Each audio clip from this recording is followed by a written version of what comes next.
자, 여러분 안녕하세요. 우리 문현중학교 중간고사 해설 강의 같이 해볼게요.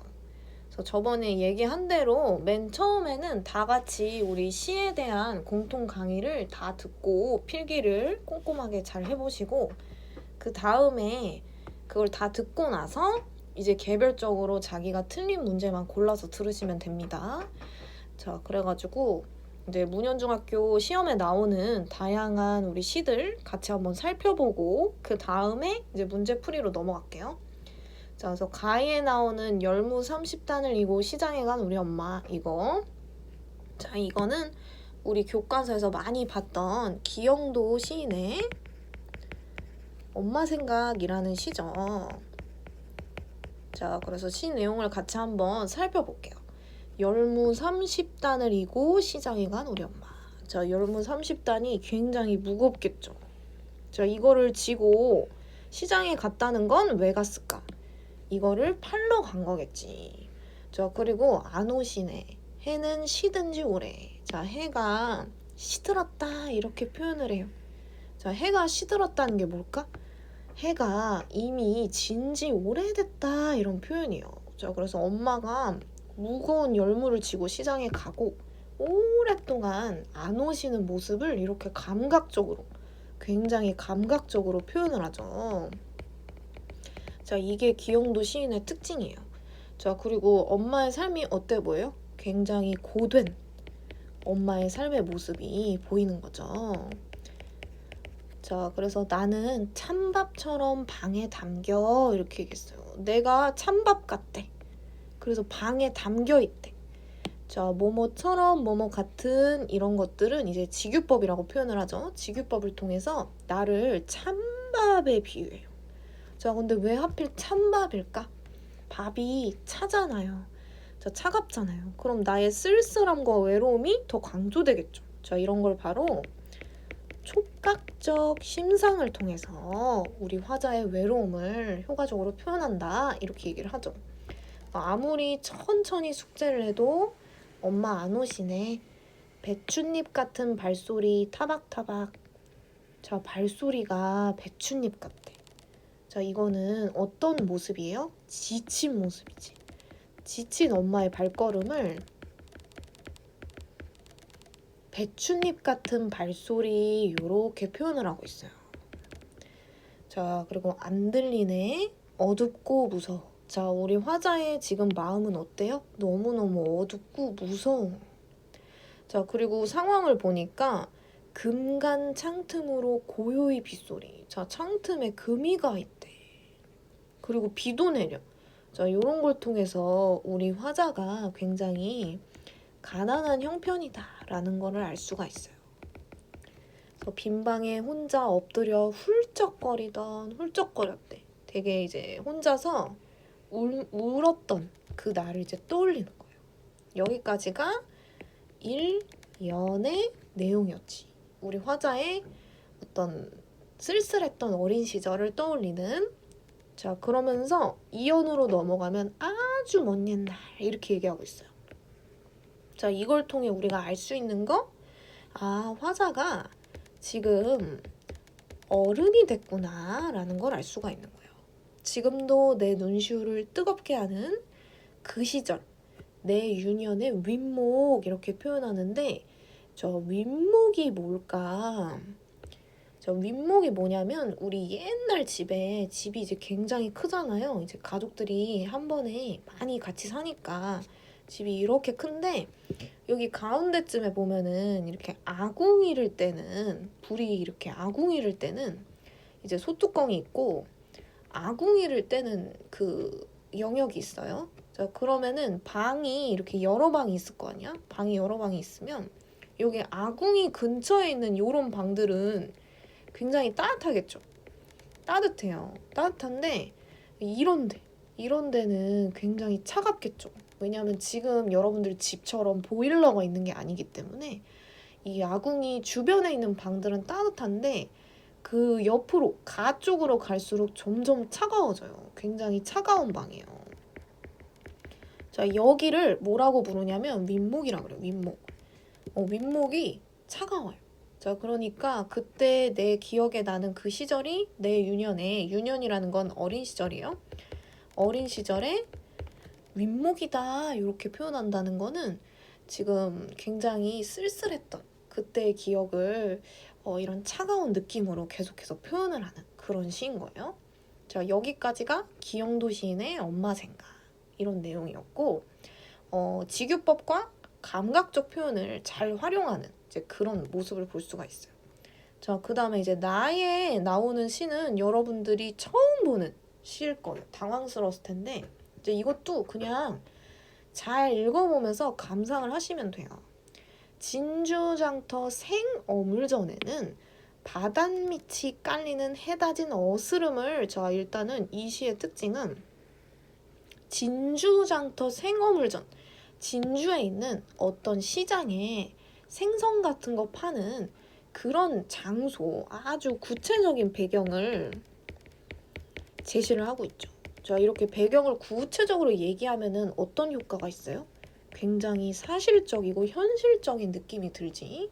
자, 그때 바닷밑이 깔리는 해다진 어스름. 자, 어스름이라는 거는 어두움이에요, 어두움. 해가 다 져가지고 어둡다는 거예요. 자, 이런 어두움이라는 어떤 이미지를 통해서 굉장히 쓸쓸한 분위기를 주는 거죠. 자, 이 시는 이제 미리 얘기하면은 박재상이라는 시인의 추억에서라는 시예요.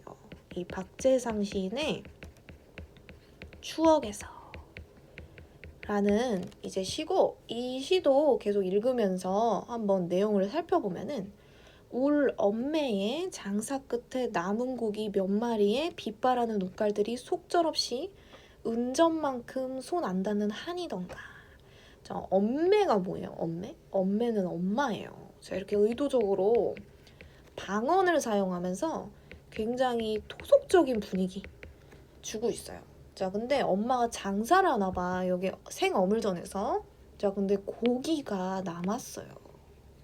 고기가 남았어.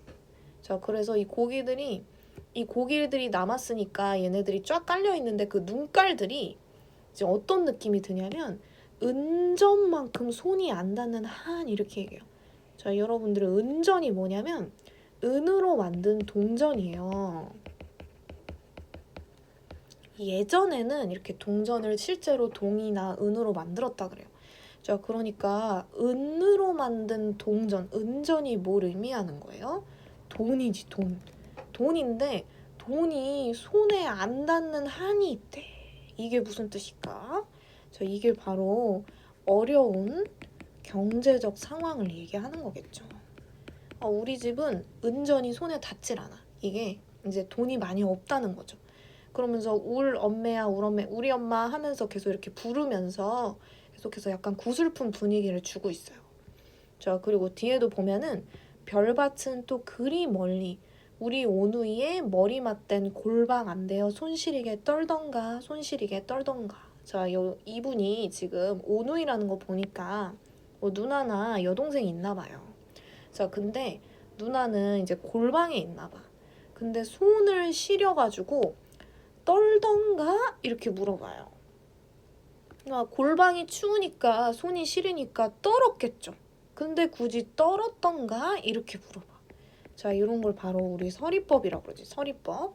일부러 너무 당연한 사실을 질문을 통해서 표현하면서 뭔가 강조하는 자, 그런 내용이죠. 그래서 떨었던가? 이렇게 물어보고 있어요. 자, 그 다음 이제 마지막 내용을 보면은 진주 남강 맑다 해도 자, 진주의 남강이 되게 유명한가 봐. 되게 맑은가 봐. 근데 오명가명 자, 이거는 오며가며 이런 뜻이에요. 오며가며 신새벽이나 별빛에 보는 것을. 자, 일단 신새벽은 언제냐면은 진짜 이른 새벽이에요. 그래서 진주 남강이 진짜 맑고 예쁜데 이른 새벽 아니면은 별빛에 본대. 별빛은 언제를 의미하는 거예요? 당연히 밤에 보는 거죠. 그러니까 진주 남강이 이쁜데 정말 새벽 아니면 밤 늦게만 볼 수 있는 거예요. 자, 울엄매의 마음은 어땠을꼬? 자, 이런 걸 통해서 엄마의 삶이 어때요? 굉장히 고단하죠. 그런데 경제적으로는 어렵고. 그래서 달빛 받은 옹기 전에 옹기들 같이. 자, 옹기는 그릇이고요. 뭐뭐 같이라는 표현은 직유법이지, 직유법. 그래서 이런 옹기들 같이 말없이 글썽이고 반짝이던 것인가.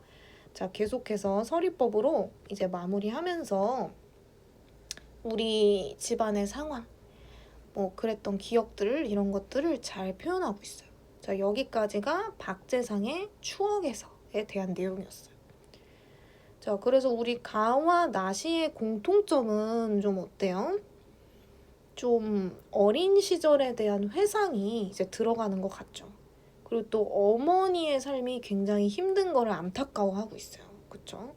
자, 그리고 집안 형편은 또 넉넉하지 않고, 자, 그리고 여러 가지 어떤 뭐 해가 시들었다, 배춧잎 같은 발소리다, 뭐 아니면은 고기의 눈깔들이 은전만큼 손이 안 닿는 한이다, 막 이런 표현들을 통해서 어머니의 삶의 어떤 힘든 모습을 감각적으로 표현하죠. 자, 그래서 이런 관점에서 봤을 때 우리 3번 문제 이제 잘 해결이 될 수 있을 거예요. 말하는 이가 어린 시절을 회상하면서 어머니의 한스러운 삶에 대한 후회보다는 안타까움, 뭐 이런 것들을 나타내는 거죠. 후회라는 거는 자기가 한 짓에 대한 어떤 반성 같은 거예요. 자, 그래서 여기서는 후회를 보기는 어렵고 어머니가 노동을 하지만은 집안 형편은 넉넉하지 않고, 자, 그리고 어머니의 힘든 삶을 어떤 이미지를 통해서 표현하는 이런 모습들이 자, 이렇게 공통적으로 드러나고요. 3번의 정답이 3번. 이런 식으로 이제 찾아낼 수 있는 거예요. 자, 그러면은 우리 밑에도 지금 다양한 시들이 나오니까 이것도 이어서 계속 봐볼게요. 자, 가시 나는 북관에 혼자 알아 누워서, 자, 여기 보이면 바로 우리 교과서에서 배웠던 백석의 고향 떠오르죠. 자, 우리 백석의 고향을 읽을 때 조심해야 되는 게 하나 있어요. 우리 이렇게 한반도 지도가 이렇게 있으면은 자, 위쪽이 북한이고 아래쪽이 남한인데, 남한이 아니라 대한민국이죠. 자, 그런데 북관이라는 거는 어디냐면 이쪽이에요. 이쪽에 함경도라는 지방이 있어요. 자, 여기가 이제 북관이라고 사람들이 부른다고 해요. 자, 그러니까 이 사람이 지금 함경도에 혼자 와 있는 거예요. 근데 이 사람의 사실 고향은 어디냐면 이쪽에 평안도라고 있어요. 평안도가 이 화자의 고향이에요. 그러니까 고향을 좀 멀리 떠나서 혼자서 타지 생활을 한다. 이런 사실을 알 수가 있어요. 그래서 내용을 읽어보면은 북관에 혼자 알아 누웠대요. 자, 안 그래도 지금 타지 생활을 하는데 몸이 아픈 상황이죠. 그래서 어느 아침에 의사 선생님, 의원을 이제 보러 갔어요. 근데 이 의원은 열애와 같은 상을 하고 관공의 수염을 들이웠대요. 일단 열애는 부처님이에요. 그러니까 인상이 부처님 같고, 관공은 우리 삼국지에 나오는 인물의 이름인데 수염이 멋있는 인물이래요. 자, 그래가지고 이 인물의 수염, 자, 이렇게 멋있는 수염을 하고 먼 옛적 어느 나라 신선 같은데 이래요.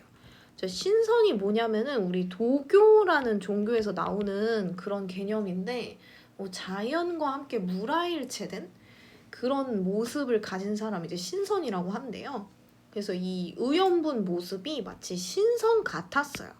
그래서 뭐뭐처럼 뭐뭐 같은 요런 말을 우리 어려운 말로 직유법을 이용해서 우리 우원의 모습을 지금 설명한다, 이렇게 얘기할 수 있겠죠.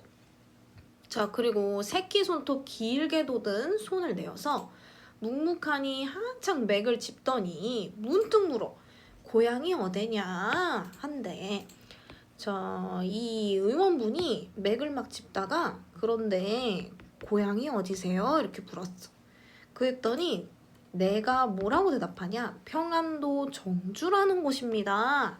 아, 내 고향은 평안도. 평안도 정주. 내가 지금 살고 있는 곳은 북관 함경도. 이렇게 되는구나 라는 걸 알 수가 있어요. 그러면 아무개씨 고향이란다.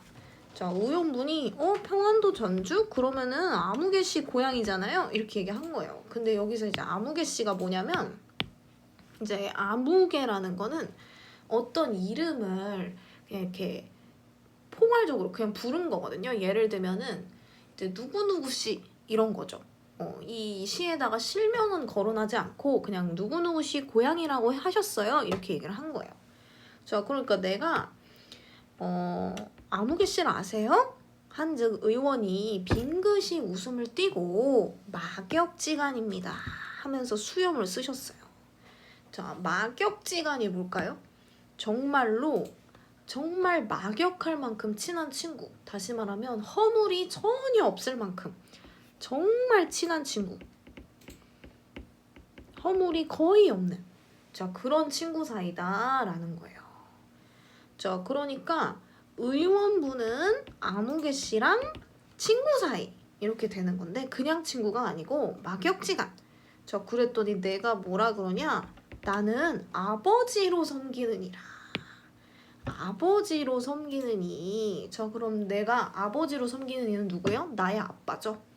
자, 그랬더니 의원이 넌지시 웃고 말없이 팔을 잡아 맥을 보는데 손길은 따뜻하고 부드러워. 자, 왠지 이분이 우리 아버지의 친구라는 걸 알고 나니까 손길이 굉장히 따뜻하고 부드럽게 느껴져요. 자, 어떤 촉각적 심상을 사용해가지고 이 뭔가 고향에 계신 아버지의 친구분을 만났을 때 그 느끼는 따뜻한 감정을 표현하는 거죠. 자, 지금 병원에 갔는데 내가 병원에 가서 어떤 의원분을 만났어요. 자, 그런데 의원분이 고향이 어디냐 물어봐서 저 평안도 정주 사람이에요 이랬더니 의원분이 아무개씨를 아냐 이렇게 물어본 거예요. 자, 그러니까 내가 아무개씨 우리 아버지다. 자, 요렇게 얘기를 한 상황이에요. 그래서 이 의원과 아무개씨는 서로 막역지간. 굉장히 친한 사이. 그리고 나와 아버지는 그럼 아무개씨는 무슨 사이예요? 부자지간이지. 자, 그러니까 지금 멀리 북한 함경도에 와가지고 아버지의 친구분을 만난 거예요. 그러니까 나에게 이 의원님은 우리 아빠 친구예요. 자, 그러니까 왠지 맥을 보시는데 되게 손길이 따뜻하고 부드러워.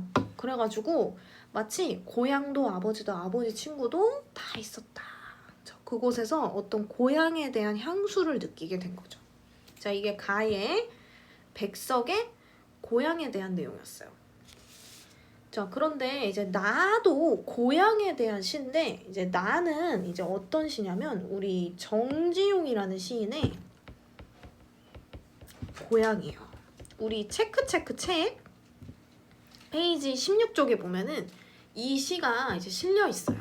자, 근데 정지용의 고향은 조금 달라요. 왜냐면 정지용 씨는 그 일제강점기에 태어난 사람이에요. 그리고 이 정지용의 고향이라는 시도 이제 선생님이 알기로는 한 1930년대 이때 이제 지어진 작품이에요. 그러니까 이 나에 있는 정지용의 고향은 어떤 내용이 있냐? 고향에 돌아와도 그리던 고향은 아니로뇨. 이런 말이 나와요. 고향에 돌아온 거예요. 돌아왔는데 내가 그리던, 내가 생각하던 고향이 아니다라고 얘기를 하는 거예요. 자, 이건 무슨 뜻이에요? 고향이 변화가 많이 된 거예요. 그러니까 내가 생각하던 그 고향이 아닌 거예요. 그래서 산꿩이 알을 품고 뻐꾸기 제철에 울것만. 자, 산꿩 알 낳는 거, 뻐꾸기 우는 거 이런 자연 현상은 똑같죠. 늘 한결같죠. 근데 마음은 제 고향 지니지 않고 먼 항구로 떠도는 구름. 자, 그런데 내 마음은 어때요?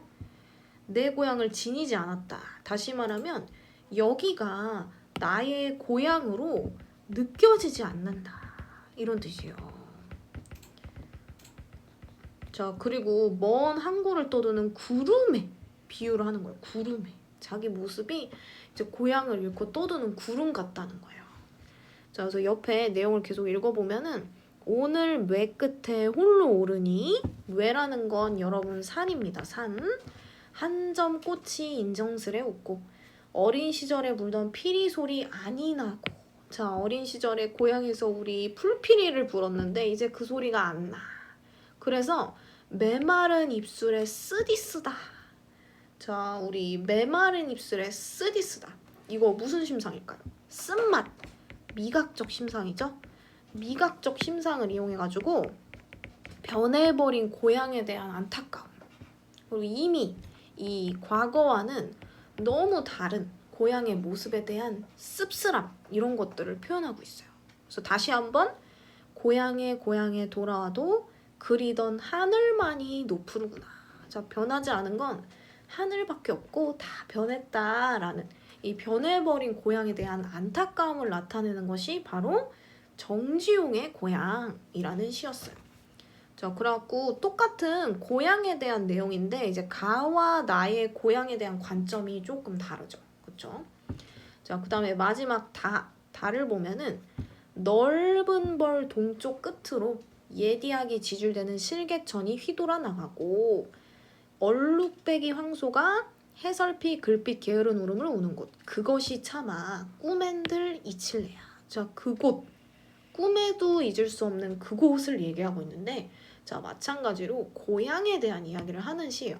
자, 이 다시는 정지용 시인이 이제 쓴 시인데 이 시는 이제 향수라는 시예요. 향수. 그래서 고향에 대한 향수, 어떤 그리움을 나타내는 거예요. 자, 그래가지고 이제 여기 이 정지용 씨의 향수는 굉장히 이제 감각적이고 특이한 표현들이 많이 나오는데 대표적인 게 이런 거죠. 옛 이야기를 지줄대는 실개천. 자, 실개천이라는 거는 그냥 말 그대로 천이에요. 천. 이제 물길인데 얘가 옛날 이야기를 지줄댈 수가 없죠. 자, 이런 게 바로 의인법이에요. 우리 실개천은 말을 할 수가 없어요. 근데 실개천이 옛 이야기를 막 줄줄 얘기한다 이렇게 얘기를 하고 있어요. 자, 그리고 또 실개천이라는 거는 눈에 보이는 어떤 이제 개천인 거죠. 근데 얘가 이야기를 지줄댄다. 자, 이렇게 얘기를 하면서 상당히 이 시각적 이미지를 청각적 이미지로 바꾸는 시각의 청각화가 일어나는데 우리 이런 걸 뭐라 그러냐? 공감각적 심상이다 이렇게 얘기를 해요. 자, 그래가지고 개천이 이야기를 지줄댄다 이렇게 시각과 청각의 이미지를 이제 동시에 떠오르도록 만드는 거죠. 그리고 또 여기 이제 얼룩배기 황소가 해설피 금빛 게으름 울음 이것도 굉장히 특이한 표현이에요. 울음은 말 그대로 소리예요. 소리. 들려야 되는데 이 울음이 금빛이래요. 자, 요것도 마찬가지. 자, 울음이라는 청각을 금빛이다 라고 표현했어. 자, 이것도 마찬가지. 자, 이번에는 그 울음이라는 청각을 시각적 이미지로 표현을 했죠. 그래서 청각의 시각화다 이렇게 얘기하고 이거는 공감각적 심상 이렇게 얘기를 하는 거죠. 그래서 공감각적 심상을 이용해가지고 이제 고향에 대한 이미지를 여러분들에게 떠올리게 하고 있어요. 자, 그리고 질화로에 재가 식어지면 질화로라는 거는 불 피우는 것인데 자, 여러분들 불을 피우면요 그 재가 불이 다 꺼져도 이 재가 한동안은 계속 뜨거워요. 자, 근데 얘가 식어졌다는 건 뭐예요? 시간이 흘렀다는 거죠. 시간의 경과를 나타내는 거예요. 자, 이게 다 식을 만큼 시간이 경과했는데 비인 밭에 밤바람 소리 말을 달리고 저 이것도 굉장히 특이한 표현이에요. 밤바람 소리가 말처럼 달린다는 거예요. 자, 그러면은 이거는 밤바람 소리라는 청각을 달리는 말처럼 시각화로 표현을 한 거예요. 자, 이것도 마찬가지 공감각적 심상 이렇게 되겠죠. 그래서 이 밤바람 소리가 말을 다리고 엷은 졸음에 겨운 늙으신 아버지가 집배기를 돌아 고이시는 곳. 그곳이 차마 꿈엔들 이칠리야. 아버지의 모습 떠올리면서 계속 꿈에서도 잊을 수 없다라고 얘기를 하고 있어요. 흙에서 자란 내 마음, 파란 하늘빛이 그리워. 여러분들 여기 보면은 파란 나오는데 원래 우리 파란 하늘은 어떻게 써야 돼요? 파란 하늘 이렇게 써야 되는데 근데 얘를 파란이랬네. 이거는 맞춤법이 틀린 거네요. 그럼 이게 잘못된 건가? 그렇지 않다는 거죠. 우리 시에서는 운율의 느낌을 주기 위해서, 운율을 주기 위해서 의도적으로 이렇게 맞춤법을 틀리는 경우가 있는데 이런 걸 뭐라고 불러요? 시적 허용이다. 원래는 안 되는데 시에서는 이게 허용이 된다라는 거죠. 그래서 이제 이 흙에서 자랐고 그런 파란 하늘빛이 그립고 그곳을 꿈에서도 못 잊는다 계속 얘기하면서 전설바다에 춤추는 밤물결 같은 요런 거 보이면 지규법을 떠올리시면 되겠어요. 검은 귀밑머리 날리는 어린 누이. 뭔가 나이 어린 누나가 있었었구나. 또 아무렇지도 않고 예쁠 것도 없는 사철 발벗은 아내가 따가운 햇살을 등에 지고 이삭 줍던 곳. 여러분들 사철 발을 벗었다. 이게 무슨 말이냐? 이게 신발을 신지 않고 있다. 그러면은 진짜 신발을 안 신었다는 거냐? 그건 아니고 이 아내의 모습이 굉장히 소박한 모습이었다는 거죠. 화려하게 뭘 꾸미고 뭐 좋은 신을 신고 이런 게 아니고 굉장히 소박한 모습이었다는 거죠. 그리고 따가운 햇살. 이런 것들이 주는 거. 이런 것들은 촉각적 심상이죠. 따뜻한 이미지를 통해서 고향에 대한 이미지를 계속 떠올리게 하면서 그곳이 차마 꿈엔들 이칠리야. 그래서 못 잊겠어. 꿈에서도 못 잊겠어. 이렇게 얘기를 하고 있어요. 그리고 하늘에는 성근별. 이 성근이 뭐냐면 듬성듬성 있는 그런 뜻이에요. 그래서 하늘에 이제 듬성듬성 별이 있고 알 수도 없는 모래성으로 발을 옮기고 서리 까마귀 우지짓고 지나가는 초라한 지붕. 초라한 지붕. 이런 걸 통해서 우리 화자가 지금 가난한 형편이라는 것을 알 수 있죠. 그렇지만 흐릿한 물빛에 돌아앉아 도란도란거리는 곳. 그렇지만 도란도란 가족들끼리 굉장히 어때 보여요? 화목한 가정이죠. 그러니까 가난하지만 상당히 화목한 가족들이 같이 모여 살던 그곳이 차마 꿈엔들 이칠리야. 그래서 가난하지만 좀 화목했던 그 가족의 모습, 그리고 고향의 모습을 굉장히 감각적인 표현들을 통해서 이렇게 여러분들에게 떠올리게 하는 시가 바로 정지용의 향수였습니다. 이것도 마찬가지로 일제강점기 1920년대 쓰여진 시예요. 그러면은 우리 시에 대한 내용을 전반적으로 한번 봤으니까 본격적으로 문제 풀이를 한번 같이 해볼게요. 1번 문제부터 같이 한번 가볼게요. 가에 1년에 있는 이제 설명. 다른 거 보면 안 되고 여러분들 1년을 보셔야 됩니다. 1년에 대한 설명을 이제 여러분들이 함께 보면서 적절한 것을 선생님이랑 같이 한번 찾아보는 거예요. 1번 가를 보니까 우리 아까 봤던 기영도의 엄마 생각이라는 시가 나와 있고 1년까지만 봐야 되니까 여기까지만 딱 보고 문제를 푸는 거예요. 엄마는 아빠와 함께 시장에 가시지 않았습니다.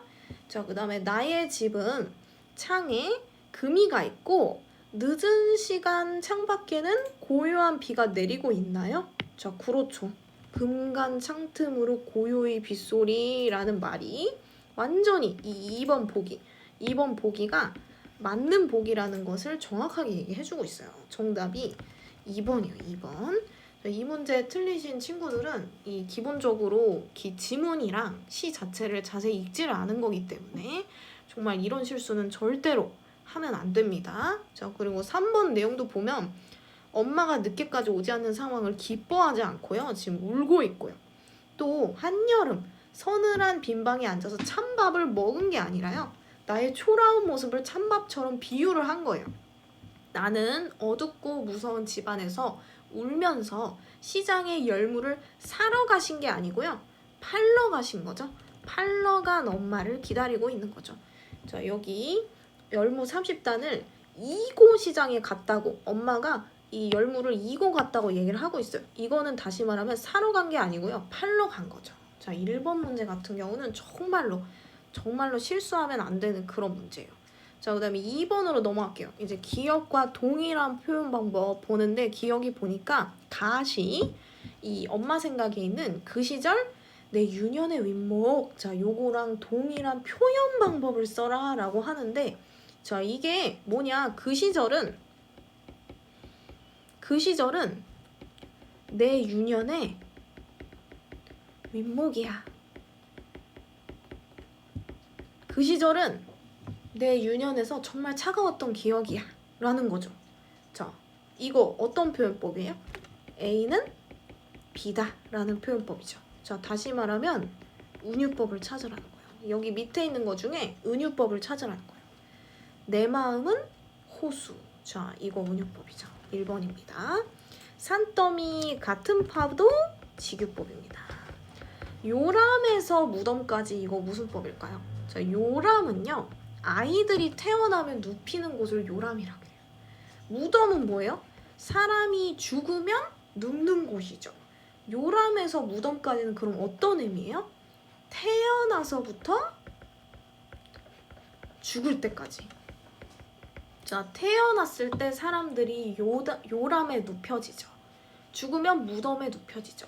자, 어떤 속성을 통해서 태어남부터 죽음까지라는 큰 의미를 대표해서 표현하는 거 이거 무슨 법이었지? 대유법을 사용한 표현입니다. 자 그리고 별이 내게 속삭였다. 별은 속삭일 수 없어요. 근데 별이 속삭였다고 표현하는 거 의인법. 자 그리고 뭐뭐 같이 보면은 일단은 지규법이요. 지규법 그치? 자 그리고 햇발이 돌담에 속삭였다. 자 이런 표현은 이제 의인법에 해당하는 표현도 되겠죠. 어쨌든 정답은 1번 이렇게 돼야 돼요.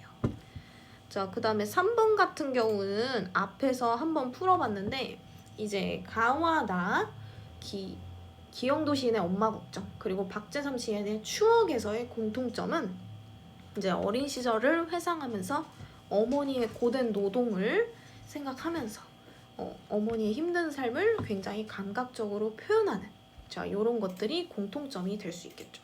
그래서 정답이 3번 자 이렇게 되면 되겠습니다. 자, 그 다음에 이제 넘어가서 4번 내용 한번 볼게요. 자, 시의 표현 방법에 대해서 대놓고 그냥 물어보고 있어요. 자, 이게 맞는지. 자, 그럼 반어법부터 볼게요. 반어법은 실제로 표현하는 것과 정반대로 표현해서 강조하는 거죠. 예를 들면은 정말 해선 안 되는 실수를 했는데 참 잘했다. 막 이러는 게 반어법이죠. 맞아요. 자, 대조법은 대조라는 거 자체가 뭐 하는 거예요? 차이점을 강조하는 게 바로 대조죠. 그래서 서로 반대되는 내용을 앞세워가지고 강조한다. 자, 이거는 맞는 표현이에요. 자, 그 다음에 대꾸법은 우리 말대꾸 하지마 할 때 그 대꾸를 이제 생각해 보라 그랬죠. 그래서 비슷한 어구를 나란히 배열을 하는 거예요.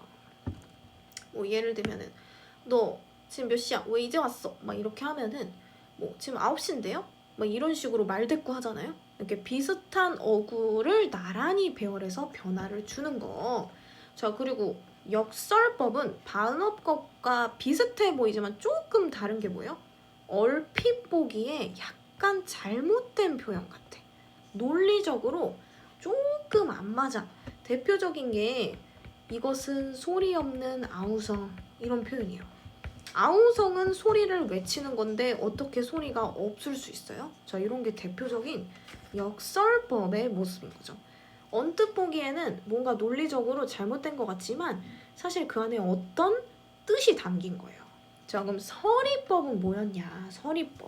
서리법은 뭐 이런 거죠. 여기 시에 나왔던 것처럼 은전만큼 손 안 닿는 한이던가 뭐 이런 표현들. 손 시리게 떨던가. 자, 너무나 당연한 건데 서리법이라는 건 사실 원래 뭐냐? 당연한 사실을 질문을 통해서 표현을 하죠. 그러면서 강조를 주는 거예요. 자, 근데 서리법에 대한 설명이 질문을 통해 추상적인 개념을 눈에 보이는 구체적인 대상으로 나타낸다? 이거 어디서 많이 본 건데? 자, 일단은 5번 틀렸고요. 여러분들 추상적인 개념을 눈에 보이는 구체적인 대상으로 바꾸는 표현 방법은 뭐예요? 상징이죠. 상징. 뭐 예를 들면은 불. 자, 불이 이렇게 있어요. 내가 뭔가 내 마음에 어떤 열정을 표현하고 싶어가지고 이제 이미지에 불을 막 집어넣어요. 자, 이런 게 바로 상징인 거죠. 열정이라는 추상적인 개념을 불이라는 구체적인 대상을 통해서 아주 현실감 있게 느껴질 수 있게 표현하는 거. 자, 이거는 상징에 대한 설명이었으니까 4번은 틀렸습니다. 자, 그 다음에 이제 5번으로도 한번 넘어가 볼게요. 자, 5번에 가에 대한 설명으로 적절한 거 요거 보려면은 자, 여기 지금 백석의 고향. 자, 여기 가에 대한 시를 한번 보셔야 됩니다. 백석의 고향. 자, 한번 볼게요. 가에 말하는 이의 고향은 북관으로 평안도다. 이렇게 여러분들을 속이는 문제가 나옵니다. 자, 평안도는 어디예요? 지금 평안도는 자, 내 고향 맞아요. 내 고향은 평안도 정주예요. 자, 근데 북관은 어디예요? 북관은 내가 혼자 살고 있는 곳. 자, 그래서 여기 정확하게 표시하면은 내 고향은 평안도가 맞는데 북관이 아닌 거죠. 북관은 어디예요? 함경도지. 내가 지금 살고 있는 곳이 북관인 거예요. 자, 5번에 1번 틀렸고요. 자, 2번. 아파서 만난 의원은 눈썹이 하얗고 긴 게 아니고 뭐가 하얗고 길었냐? 수염이 길어가지고 이 수염을 막 쓰시면서 대화를 하셨죠. 자, 5번에 2번도 틀렸습니다. 자, 그리고 의원이 맥을 짚고요. 병세가 심각하다고 한 적이 아예 없고요. 자, 그리고 대화 형식의 서사적 구조. 자, 여러분들 서사적 구조가 뭐예요? 서사. 이 어떤 이야기의 흐름인 거죠. 이야기의 흐름. 자, 그래갖고 대화를 하면서 이야기의 흐름과 같은 구조. 자, 그리고 말하는 이의 독백이 잘 드러나면서 시의 현실감을 주는 거. 그것이 바로 요 가 백석의 고향의 특징이라고 할 수 있겠습니다. 자, 그리고 5번에 말하는 이가 고향을 안정감과 위안을 주지 못하는 곳으로 느낀다 했는데 이거는 어떤 거예요? 여기 낫이죠. 낫이 정지용의 고향에 보면 고향이 너무나 많이 변했기 때문에 지금 안정감과 위안을 잘 못 느끼고 있죠. 이거는 가에 대한 설명이 아니고 나에 대한 설명이라고 볼 수가 있어요. 그래서 정답이 4번 이렇게 가야 됩니다. 자, 그 다음에 7번 볼게요. 7번이 좀 헷갈렸을 텐데 자, 위에 있는 가, 나, 다를 이제 본 다음에 이 지금 백석의 고향, 그 다음에 정지용의 고향, 그 다음에 정지용의 향수. 자, 요 세 시를 본 다음에 그 다음에 여러분들 OX 퀴즈를 풀어가지고 그 중에서 맞은 문항의 개수를 구하는 거예요. 자, 그러니까 지금 이 OX를 정확하게 맞춰라 라는 뜻이 아니고요. OX를 푼 애들 중에 맞은 애를 고르라는 거예요. 자, 그럼 한번 볼게요. 가의 촉각적 심상을 통해 말하니의 정서를 드러내나요? 자, 드러내죠. 우리 의원분이 아빠 친구라는 걸 알게 되면서 갑자기 의원이 맥을 보는 손길이 따뜻하고 부드럽게 느껴지죠. 자, 그러면은 이 가의 지금 이 문장은 맞는 문장이에요. 근데 얘가 지금 X라 그랬죠. 자, 정답은 O인데 얘가 지금 X라고 대답했기 때문에 얘는 틀린 거예요. 그쵸? 자, 그러면은 일단 5번은 아닌 겁니다.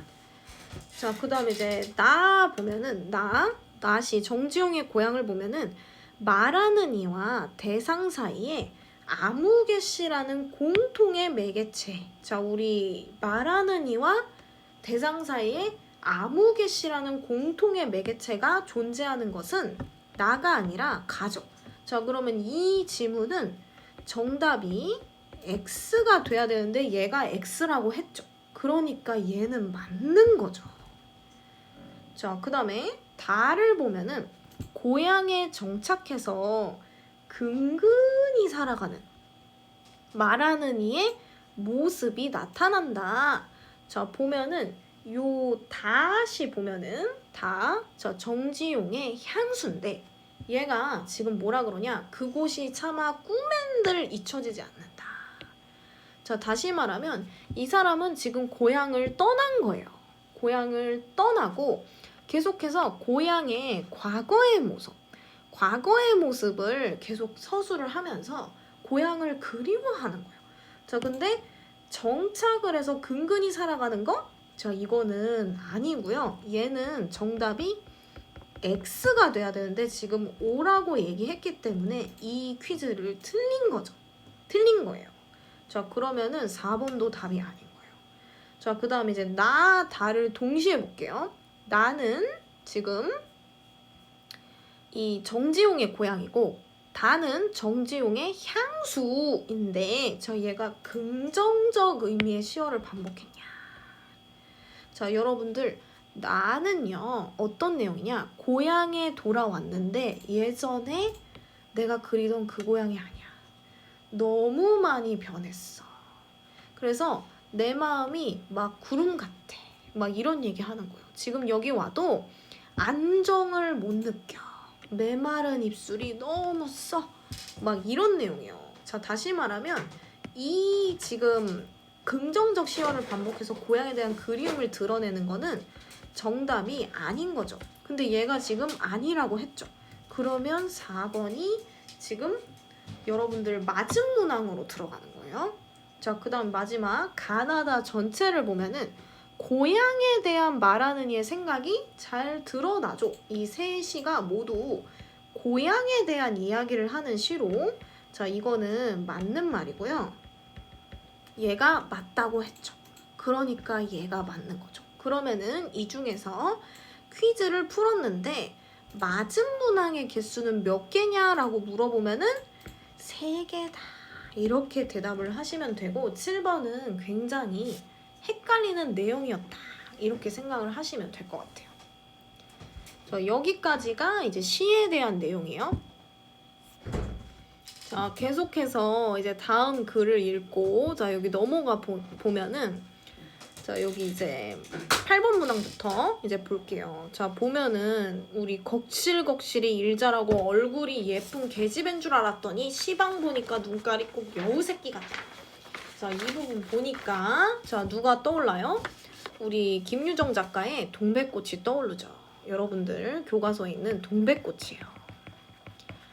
자, 우리 동백꽃은 어떤 내용이냐? 이제 8번 한번 보면서 얘기를 해볼게요. 이 글에 대한 설명, 지금 동백꽃에 대한 설명을 찾으라는 거예요. 실제로 있었던 일이냐? 그렇지 않아요. 이거는 소설입니다. 소설은 뭐예요? 지어낸 이야기예요. 절대로 실화라고 생각하시면 안 됩니다. 자, 그리고 1930년대 시골 마을을 배경으로 하고 있냐? 맞죠?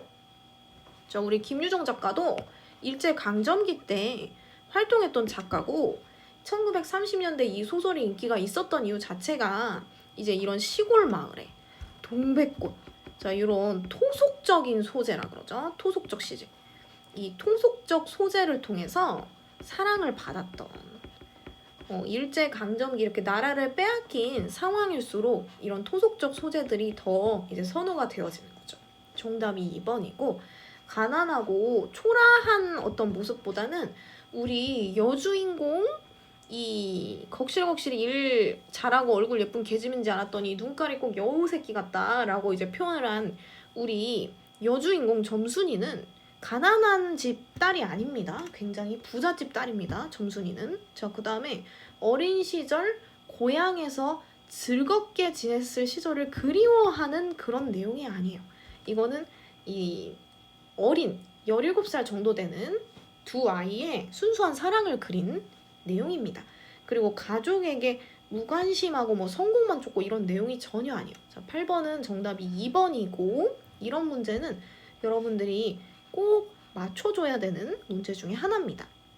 자, 그 다음에 이제 11번 보면은 이 글의 시점을 찾아보는데 저 지금 여기 이런 글만 대충 읽어봐도 얘가 처음 봤을 때는 괜찮은 애인 줄 알았더니 시방 보니까 정말 꼴배기 싫어.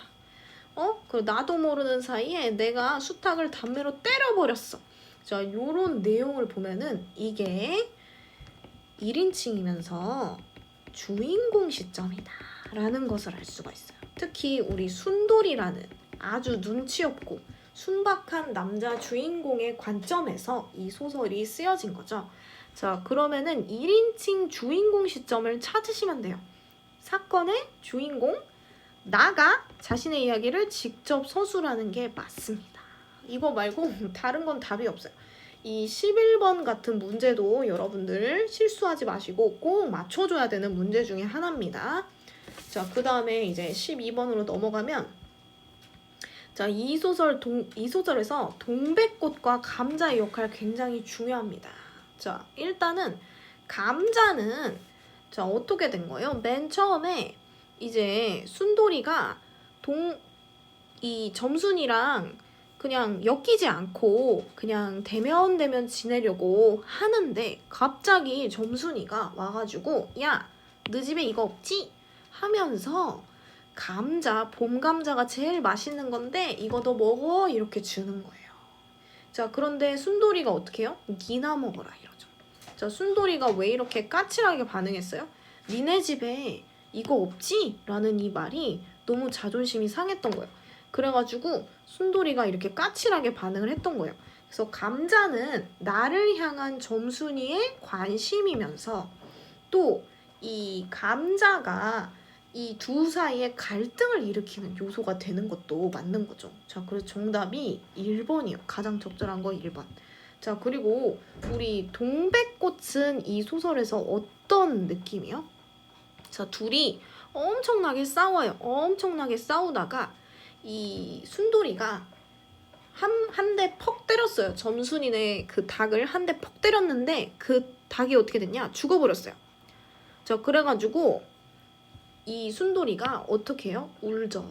네, 울어요. 너무너무 무서워가지고 네 집 닭인데 너 이렇게 했냐? 막 이렇게 하니까 무서워서 울어요. 자, 그런데 이제 순돌이가 잘못했다고 막 비니까 이제 점순이가 용서해주면서 갑자기 순돌이를 이 동백꽃 사이로 밀쳐서 넘어뜨리죠. 자, 그래서 알싸한 그리고 향긋한 그 냄새에 나는 땅이 꺼지듯이 온전히 고만 아찔해졌고요. 자, 둘이 화해를 하게 됩니다.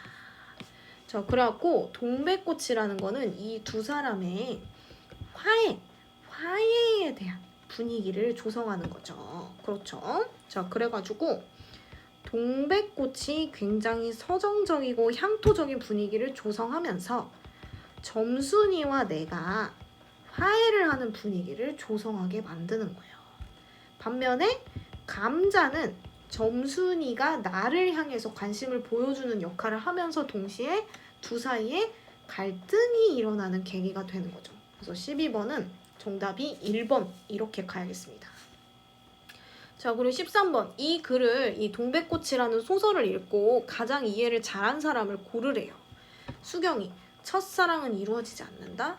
이 두 사람이 이루어지고 뭐 어떻게 됐는지는 소설에 나오지 않습니다. 뒤에는 어떻게 됐는지 모릅니다. 자, 그 다음에 정국 항상 불의에 도전하고 새로운 것에 도전해라. 너무 뜬금없죠. 자, 그리고 가난한 시골 마을 사람들을 잘 살게 하는 방법 계속 얘기하지만 점순이는 가난한 집 딸이 아닙니다. 그 다음에 사춘기 시골 소년과 소녀의 순박하고 풋풋한 사랑. 너무 재밌다. 이렇게 받아들였대. 자, 그러면은 이 친구는 이 소설의 내용을 잘 이해한 거겠죠? 자, 그 다음에 5번에 지민이 얘기를 찍으신 분도 있을 것 같은데 소장농과 마름의 계층 차이 때문에 마름이 소장농에게 잘 보여야 된다는 거 언뜻 보면 맞는 것 같지만 자 여러분들 마름은 오늘날 부동산 중개인 같은 사람이라 그랬어요. 점순이 아버지죠.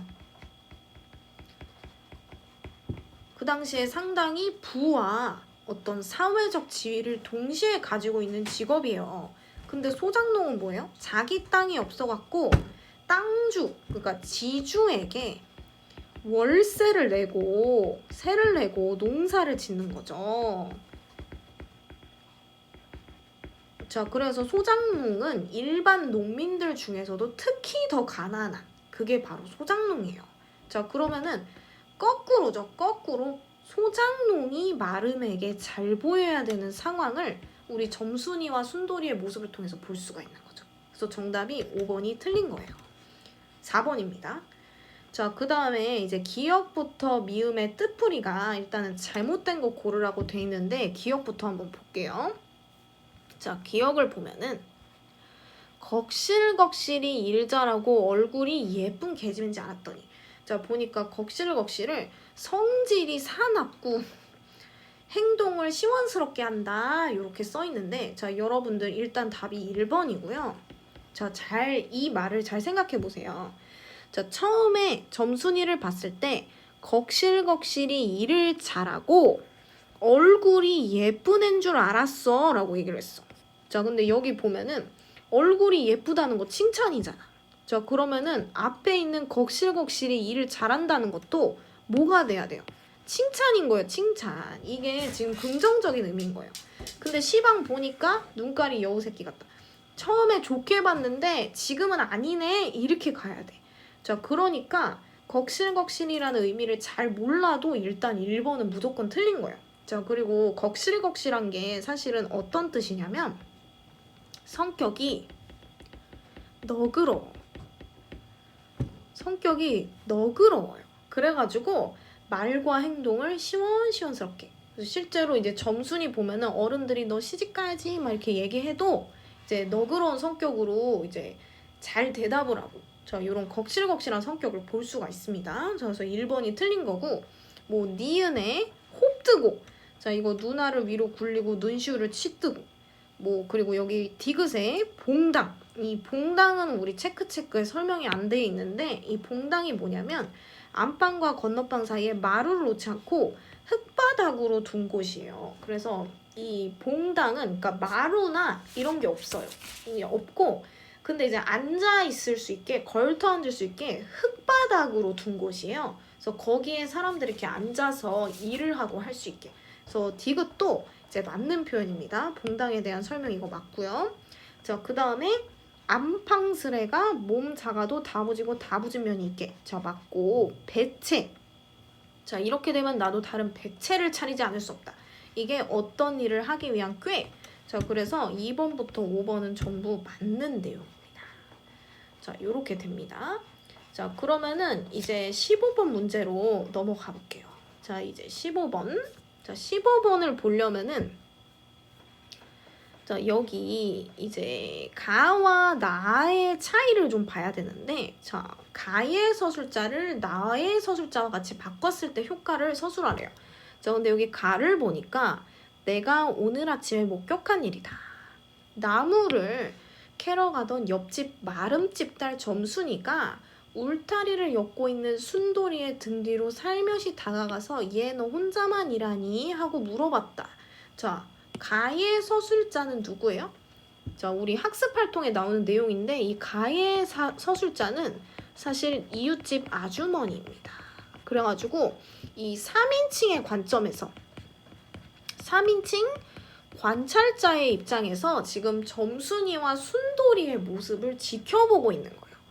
자, 그래갖고 이제 점순이가 먼저 순돌이한테 말을 거니까 순돌이가 까칠하게 그럼 혼자지 때로 하디? 막 이렇게 대답을 하고 자, 순돌이의 그런 반응에도 점순이는 내기를 의심할 정도로 다정한 목소리로 너 일하기 좋니? 이렇게 말을 거네 하면서 점순이가 실없는 말을 늘어놓네. 나는 그런 점순이를 보면서 아유 점순이가 순돌이 좋아하나 보다. 벌써 저렇게 자랐나? 하다가도 점순이네가 이 일을 알면 소작이네 아들내미와 어울리는 것을 반기지 않을 텐데 라는 걱정. 저 굉장히 현실적인 걱정을 이제 나타내고 있죠. 둘이 어울리면 큰일 날 텐데, 점순이나 아버지 화날 텐데. 자, 이런. 자, 다시 말하면 지금 가의 서술자는 이웃집 아줌마예요. 자, 이거를 자, 나는 원래 동백꽃의 이 내용입니다.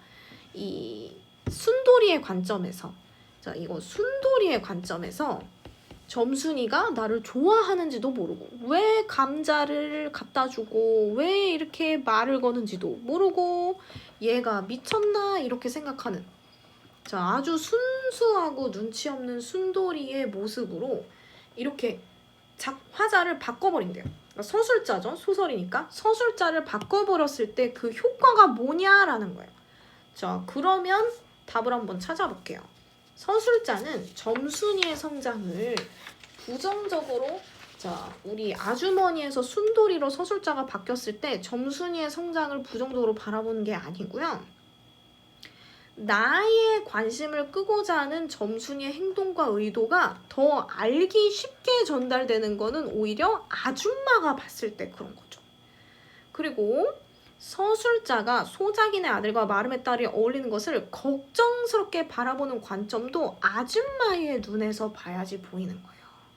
자, 그리고 서술자가 관찰한 내용을 사실적으로 진술하면서 원래 작품과 달리 토속적인 분위기가 느껴지지 않는 것도 아줌마가 얘기를 해야 되는 거예요. 자, 그런데 순돌이가 얘기하면 어떤 장점이 있냐? 독자도 아는 점순이의 마음을 정작 당사자인 나가 모르는 채로 사건이 전달되면서 해학적인 분위기가 두드러지죠. 해학적이라는 건 뭐예요? 재밌다는 거예요. 순돌이 바보 같네. 재밌다. 자, 요런 분위기가 형성이 된다는 거예요. 그래서 우리 소설가가 의도적으로 눈치 없고 좀 어리숙한 순돌이를 이 서술자로 세웠구나 라는 걸 알 수가 있어요. 자, 그러면은 마찬가지로 나에서 점순이와 나에 대한 설명을 계속 보면은, 자, 요 나는 계속해서 이 순돌이의 입장에서 말하고 있는 이 소설이에요. 그러니까 원래 소설에서 점순이와 나에 대한 설명을 한번 찾아보래요. 근데 적절하지 않은 거. 나는 어리숙하고요. 눈치 없습니다. 그리고 순돌이는 나에게, 여러분들 연민은 뭐냐면 불쌍함이에요. 자, 여러분들 점순이가 순돌이를 불쌍해서 감자 먹으라고 하고 불쌍했으면요. 그렇게까지 괴롭히지 않습니다.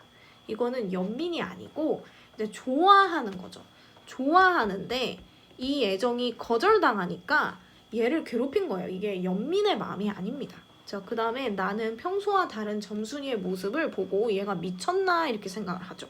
의아하게 생각하고 있고, 나는 점순이의 행동에 담긴 의도를 정확하게 파악을 못하죠. 자, 점순이가 왜 자꾸 귀찮게 이렇게 말을 걸어요? 왜 자꾸 이렇게 말을 거냐? 좋아하니까죠. 그 행동의 의도를 전혀 파악을 못해요. 그래서 16번도 정답이 3번 이렇게 가야 됩니다. 자, 그래서 여기까지 소설 동백꽃에 대한 문제들이었어요. 자, 18번부터는 이제 소설 파트가 끝나고요. 설명문 파트로 넘어옵니다. 그래서 가려움과 간지럼, 자, 요 두 가지를 비교하는 설명문에 대한 내용이 나옵니다.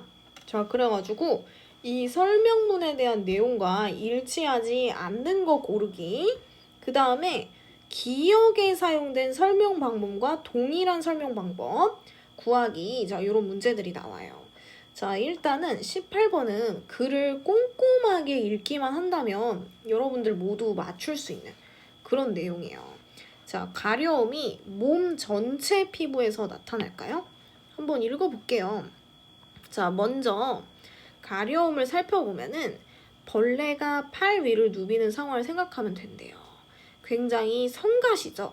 그래서 이 가려움은요, 몸 전체 피부에서 나타나는데 특징은 아주 약한 움직임으로 발생한다는 거예요. 자, 그러면은 1번은 맞죠. 자, 그리고 가려움은 연구가 많이 진행돼서 아토피, 피부염, 두드러기 등 가려움과 관련된 피부 질환이 많고 하나같이 견디기 어렵기 때문이죠. 과거에는 가려움을 통각의 일종으로, 그러니까 통증의 일종으로 여겼대요. 자, 그러면은 2번도 맞는 말이죠. 자, 그런데 통각의 세기가 약하면 가려움이 발생하는 거다. 그러니까 아픔인데 좀 통증에 그 세기가 약해서 가려운 거다. 이렇게 생각했는데 최근 통각이 약하다고 해서 가려움을 느끼는 것이 아니라 가려움을 느끼는 신경이 따로 있다는 사실이 드러나고 있는 상황이래요. 자, 그러면은 계속해서 간지럼 볼게요. 간지럼은 신체의 특정 부위에서 잘 일어나죠? 자, 그러니까 3번도 맞는 내용. 자, 그리고 간지럼은 가려움보다는 더 강한 촉감 때문에 생긴다는 특징이 있네요.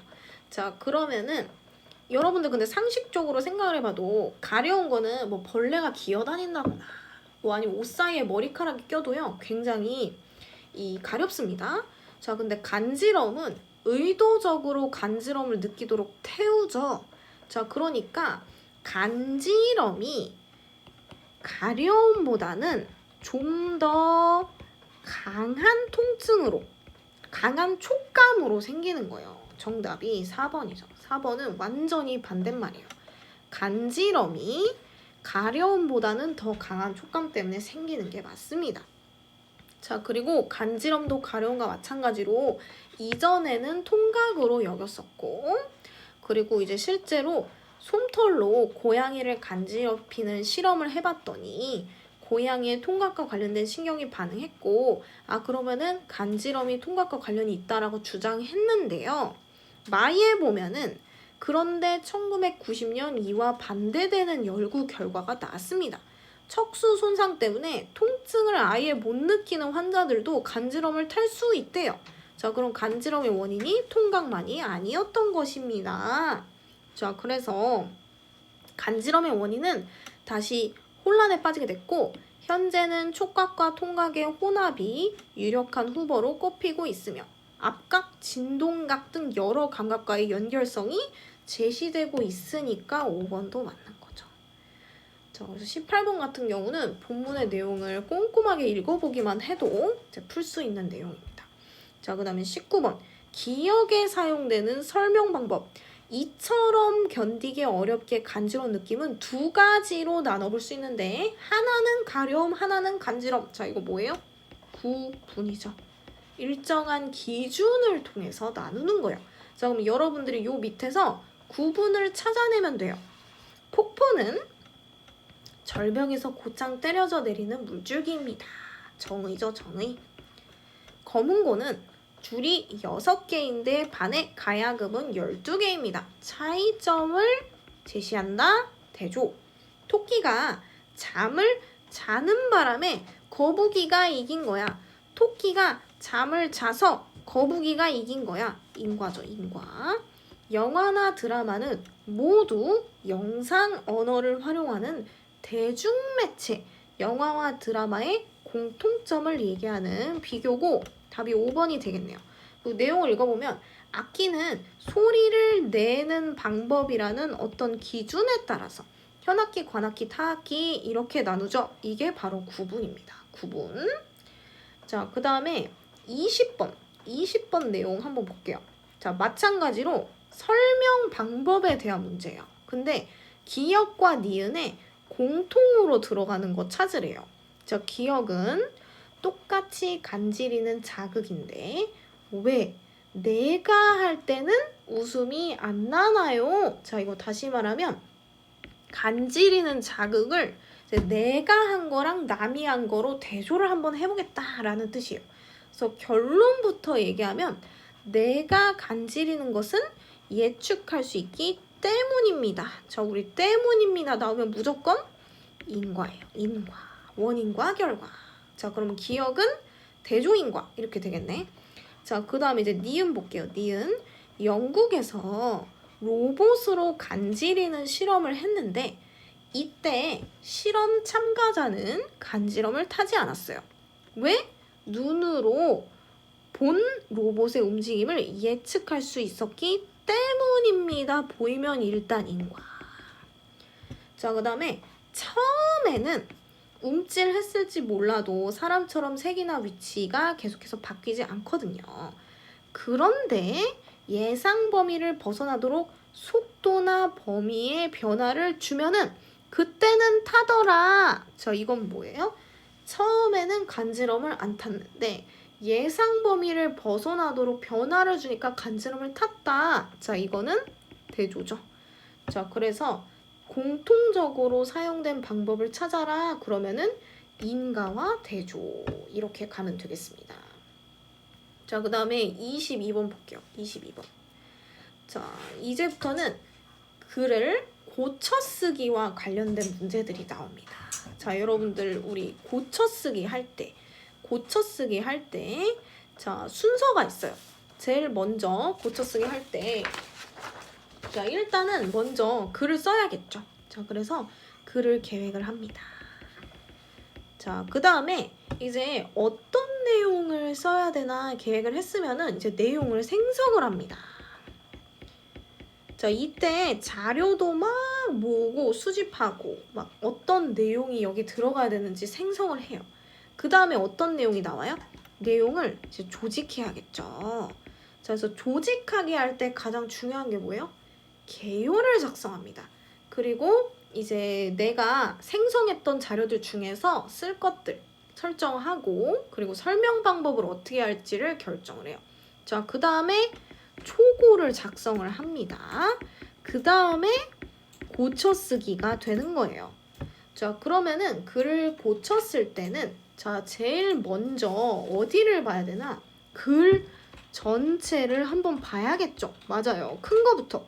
이제 숲 먼저 봐야 돼요. 글 전체를 본 다음에 뭐에서 벗어난 내용이 없는지를 확인해야 될까요? 주제에서 벗어난 내용이 없는지를 확인해야지. 자, 여기가 초고에서 벗어난 내용이 아니라 주제에서 벗어난 내용이 없는지를 이제 봅니다. 자, 그 다음에 문장을 봐요. 문장이 자연스럽게 이어지는지를 봅니다. 자, 그리고 표현 효과를 고려를 해주셔야 돼요. 아, 이거는 예시가 낫겠다. 이거는 대조가 낫겠다. 자, 그 다음에 문맥에 어울리지 않는 단어는 없는지를 점검하는 거. 자, 이게 고쳐쓰기의 과정입니다. 자, 그리고 23번 내용을 보면은 글 쓰는 과정 중에서 개요를 작성하고 글 각 부분에 사용할 자료와 설명 방법을 결정하는 부분이 언제예요? 내용 조직하기에 대한 내용이었어요. 자, 그래서 22, 23번은 좀 고쳐쓰기에 대한 내용을 조금 암기할 필요가 있는 자, 그런 문제였습니다. 자, 계속해서 25번 가볼게요. 이 글이 나오는데 자, 이 글은 뭐냐? 건강한 머릿결을 갖고 싶어요 라는 설명문이죠. 자, 여기에 대한 적절하지 않은 걸 고르는 건데 자, 제목 한번 볼게요. 건강한 머릿결을 갖고 싶어요. 자, 이 제목의 글의 중심 내용이 잘 드러나죠. 아, 건강한 머릿결에 대한 내용이구나. 자, 그 다음에 가에서 자, 여기 가 볼게요. 가에서 앞으로 다룰 내용에 대해 소개를 하면서 호기심을 유발하나 한번 볼게요. 자, 우리 설명문은 처음, 중간, 끝. 자, 이렇게 이루어집니다. 자, 그래서 가는 처음에 해당하는 내용이죠. 여기 내용 읽어보니까 윤기가 흐르는 건강한 머릿결은 남녀를 가리지 않고 누구나 바라는 거잖아요. 자, 근데 거울 볼 때 푸석푸석한 머리 때문에 고민한 사람 많잖아요. 이걸 해결하기 위해 어떻게 해야 할까요? 자, 이런 식으로 질문을 통해서 호기심 유발을 하는 게 맞습니다. 자, 그 다음에 나의 내용 보면은 이제 중간에 해당하는 내용이죠. 머리카락이 상한다는 건 어떤 의미일까요? 머리카락은 김밥 속 재료가 말려있는 김밥처럼 이제 모표피, 모피질, 모수지라는 세 개의 층으로 이루어졌어요. 이러면서 이렇게 그림을 통해서 모피질, 모수질, 모표피. 자, 이렇게 그림 설명이 나와 있고 또 건강한 머리카락의 모습과 손상된 머리카락의 모습을 그림을 제시해서 이해하기 쉽도록 얘기해 주는 게 맞습니다, 지금. 자, 그 다음에 라를 보면은 머리카락이 상하는 걸 막고 건강한 머릿결을 유지하기 위해서 어떻게 해야 할까요? 자, 그러면서 뒤에 내용을 보면은 머리카락을 좋게 하는 방법들을 쭉 열거를 해주고 있어요. 자, 여기는 중간에 해당하는 내용이에요. 자, 그런데 중간 부분에서 다뤘던 내용을 요약을 해가지고 그래서 이야기 하는 것이 무엇인지를 다시 한번 집중할 수 있게 해주는 부분은 어떤 부분이요? 라가 아니고 끝에 해야 되는 내용인 거죠. 다시 말하면 여기 마에 그런 내용이 나와야 돼요. 그리고 실제로 마에 보면은 지금까지 머리카락 손상의 의미와 머릿결이 나빠지는 이유 이런 것들을 살펴봤어요 하면서 요약을 해주죠. 이거는 마에 들어와야 되는 내용입니다. 그래서 정답이 4번입니다. 4번. 그리고 바에 참고 자료를 제시함으로써 이제 출처를 밝히고 있는 게 맞고요. 자, 그 다음에 26번 기억에서 미음에서 사용된 설명 방법 거의 100% 항상 시험에 나오는 내용입니다. 자, 한번 보면은 머리카락은 김밥처럼 모표피, 모피질, 모수지라는 세 개의 층으로 이루어져 있어. 자, 이거 모표피, 모피질, 모수지를 합치면 뭐가 돼요? 머리카락이 되죠. 자, 이렇게 하나하나를 따져서 봤는데 이거 합치면 어떤 대상이 되는 거. 분석한 거죠. 머리카락을 분석한 겁니다. 자, 그 다음에 니은 보면은 머리카락이 상한다는 건 무슨 뜻이냐면 이 모표피가 벌어지거나 떨어져서 손상됐다는 거야. 이건 뭐야? 정의지. 정의. 자, 그 다음에 디귿 볼게요. 디귿. 그렇다면 머릿결이 나빠지는 이유가 뭐예요? 자, 머리카락은 케라틴이라는 단백질로 이루어져 있는데 단백질은 열에 약하거든. 그래서 그렇기 때문에 뜨거운 물이나 바람 등과 자주 접촉하면 머릿결이 나빠져요. 자, 이건 뭐냐? 인과죠, 인과. 자, 그리고 또 이것뿐만 아니라 영양 상태가 좋지 않은 것도 나쁜 영향을 줄 수 있고 이제 비벼서 말리는 습관 같은 것도 안 좋아. 자, 이런 것들은 이제 열거에 해당하는 내용이 될 수 있겠습니다. 자, 그 다음에 이제 리을 보면 자, 리을 보면 머리카락을 튼튼하게 하거나 머리카락이 자라는 데 도움이 되는 음식에는 시금치, 굴, 달걀, 호두가 있습니다. 예시죠? 예시. 자, 그 다음에 평소 머리카락을 잘 관리하는 습관을 지니는 것도 중요합니다. 예를 들어 나왔어. 그러면 무조건 예시입니다. 예시. 자, 그렇게 해서 26번, 5번 가고요. 자, 그 다음에 27번 한번 볼게요. 27번. 이제 요 안에 들어갈 접속어를 구하는 건데, 자, 예를 들어 머리를 감고 나서 머리카락이 젖은 채로 자는 거 피해 주시고요. 말릴 때는 수건으로 눌러서 물기를 제거하도록 해주세요. 자, 그리고 뭐 이런 내용이 들어가야겠죠. 머리카락을 자극하는 파마나 염색은 안 좋습니다. 자, 그럼 정리해보면은 위쪽에 여기 다이에 있는 이 부분 머리카락은 단백질로 이루어져 있어서 이게 열에 약해. 그래서 뜨거운 물이나 바람과 접촉하면 안 좋아져. 자, 이 부분. 자, 1번, 4번 중에 하나고 그 다음에 요 밑으로 내려와서 자, 눌러서 물기를 제거하도록 하시고요. 또 혹은 그리고 파마나 염색은 하지 마세요. 이렇게 돼야 되니까 1번 이렇게 갑니다. 자, 그 다음에 마지막 문제요. 마지막 문제. A에서 이 중에 문단의 중심 내용하고 관련이 전혀 없어서 삭제해줘야 되는 내용이 뭡니까? 이렇게 물어보고 있어요. 자, 일단 A부터 한번 보면은 자, A가 어딨나 한번 찾아보겠습니다. 자, A. 윤기가 흐르는 건강한 머릿결은 남녀를 가리지 않고 누구나 바라는 거예요. 자, 그런데 푸석푸석한 머릿결 때문에 고민이 되시죠? 자, A는 관련이 있습니다. 자, B 볼게요. 자, 앞에 머리카락은 모피질, 모수줄, 모표피 이렇게 이루어져 있어. 자, 그리고 머릿결이 상한다라는 거는 이 모표피가 벌어지거나 손상됐다는 뜻이거든. 이렇게 얘기했는데 갑자기 B에 머리카락은 추위나 더위, 물리적 충격과 같은 다양한 외부 자극으로부터 우리의 머리를 보호해줍니다. 완전히 관련이 없습니다. 2번은 삭제돼야 되는 내용이 맞습니다. 자, 그리고 C, D, 2번은 자, 여러분들이 한번 읽어보시면 이거는 충분히 이 상황에서 어울리는 내용들이 들어가 있다라는 것을 알 수가 있어요. 자, 그러면은 여러분들 지금까지 문현중학교 기출문제 28문제 중에서 이제 오답만 같이 해설을 해봤고요. 또 질문이 있으시면은 언제든지 선생님한테 질문해 주세요.